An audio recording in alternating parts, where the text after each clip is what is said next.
ഇന്നൊരു ശനിയാഴ്ചയാണ് കേട്ടോ. ഞാൻ ശനിയാഴ്ച ആയപ്പോൾ തന്നെ കുറച്ച് മടിച്ചു കേട്ടോ.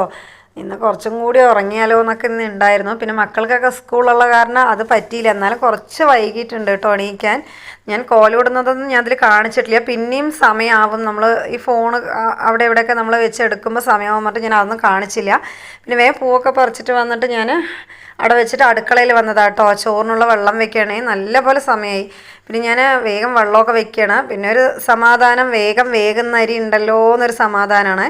അപ്പോൾ എന്തൊക്കെ ഞാൻ സിമ്പിളായിട്ടാണ് ഞാൻ മക്കൾക്ക് ലഞ്ചൊക്കെ കൊടുത്ത് വിട്ടത് കേട്ടോ. പണി എളുപ്പമാണെന്നൊക്കെ.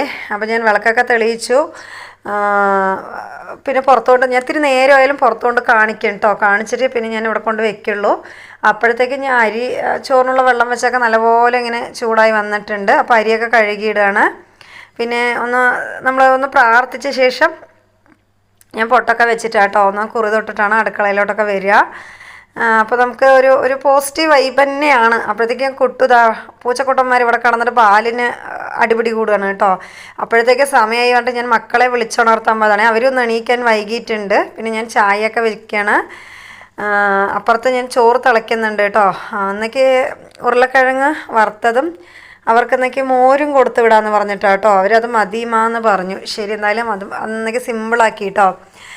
അപ്പോൾ ചോറൊക്കെ വെന്ത് വന്നിട്ടുണ്ട്. പിന്നെ നമുക്ക് ഉരുളക്കിഴങ്ങ് അരിഞ്ഞതിൽ മുളക് പൊടി, മഞ്ഞൾപ്പൊടി, ഉപ്പിട്ടിട്ട് നല്ലപോലെ ഇങ്ങനെ മിക്സ് ചെയ്ത് വെക്കാം കേട്ടോ. പിന്നെ ഞാൻ കടുക് വറുക്കുകയാണേ. ഉരുളക്കിഴങ്ങ് വറുക്കാനുള്ള കടുക് വറുക്കുകയാണ്. അപ്പോൾ രാവിലേക്ക് ഞാൻ ഇന്നലെ കുറച്ച് പൂരിക്കുള്ളത് ഉണ്ടായിരുന്നു കേട്ടോ. മാവ് കുഴച്ച് വെച്ചതുണ്ടായിരുന്നു. അപ്പോൾ ഞാൻ അതൊക്കെ വേഗം പരത്തുകയാണ്. മക്കൾക്ക് പൂരി ഇഷ്ടമാണ് കേട്ടോ. അപ്പോൾ ഞാൻ രാവിലത്തെ അത് ഉണ്ടായിരുന്നു. എനിക്ക് എളുപ്പ പണിയാണ് കേട്ടോ. ഇന്നലെ ഞാൻ വേറെ റെഡിയാക്കി വെച്ച കാരണം പിന്നെ ഞാൻ അതൊക്കെ ഓരോന്നായിട്ട് ഞാൻ ചുട്ടെടുക്കുകയാണ്. പിന്നെ എൻ്റെ വീഡിയോ കാണുന്നവരെ ഒന്ന് സപ്പോർട്ട് ചെയ്യണം കേട്ടോ. സബ്സ്ക്രൈബ് ഒന്ന് ലൈക്കും കമൻറ്റും ഒന്ന് ചെയ്യണം കേട്ടോ. നിങ്ങളുടെ സപ്പോർട്ട് വേണം.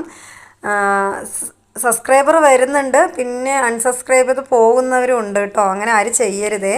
ഒന്ന് സപ്പോർട്ട് ചെയ്യണം. നിങ്ങളുടെ സപ്പോർട്ട് ഉണ്ടെങ്കിലേ എനിക്ക് മുന്നോട്ട് പോകാൻ പറ്റുള്ളൂ. എനിക്ക് വീഡിയോ ഇടാനും താല്പര്യം തോന്നുള്ളൂ കേട്ടോ. ഞാനിങ്ങനെ കുറേ ആലോചിച്ചിട്ടാണ് ഞാൻ യൂട്യൂബ് തുടങ്ങണോ വേണ്ടെന്ന് ചിന്തിച്ചത്. പിന്നെയും ശരി നോക്കാമെന്ന് പറഞ്ഞിട്ട് ഞാൻ ചെയ്തതാണ് കേട്ടോ. നിങ്ങളുടെ സപ്പോർട്ട് കൊണ്ട് ഞാൻ കുറച്ചൊക്കെ മുന്നോട്ട് വന്നിട്ടുണ്ട്. ഇനി അങ്ങോട്ട് വേണം കേട്ടോ. അപ്പോൾ ഞാൻ ലഞ്ചൊക്കെ ആക്കി മക്കൾക്ക് ബാഗിൽ വെച്ച് കൊടുക്കുകയാണ്. ഇന്ന് കുട്ടികളും വൈകിയ കാരണം അവർ അവരുടെ പണി മാത്രമേ ചെയ്യുന്നുള്ളൂ. അബി പോയി കേട്ടോ. അവനക്ക് ലേറ്റായി. അപ്പോഴത്തേക്ക് അച്ചു വന്നിട്ട് രാവിലെയാണ് അവർ നോക്കുള്ളൂ സൈക്കിളിൽ കാറ്റുണ്ടോ ഇല്ലയോ എന്ന്. പിന്നെ അവനെയും ഞാൻ പറഞ്ഞു വിട്ട് കുറച്ച് നേരം ഇങ്ങനെ നോക്കി നിൽക്കണം. നല്ല കാറ്റുണ്ട് കേട്ടോ. ഞങ്ങളുടെ ഈ ഭാഗത്തൊക്കെ നല്ല കാറ്റുണ്ട്. പിന്നെ ഏട്ടനും വർക്കിന് പോയി. അപ്പോൾ എൻ്റെ വീട് ഇത്രയും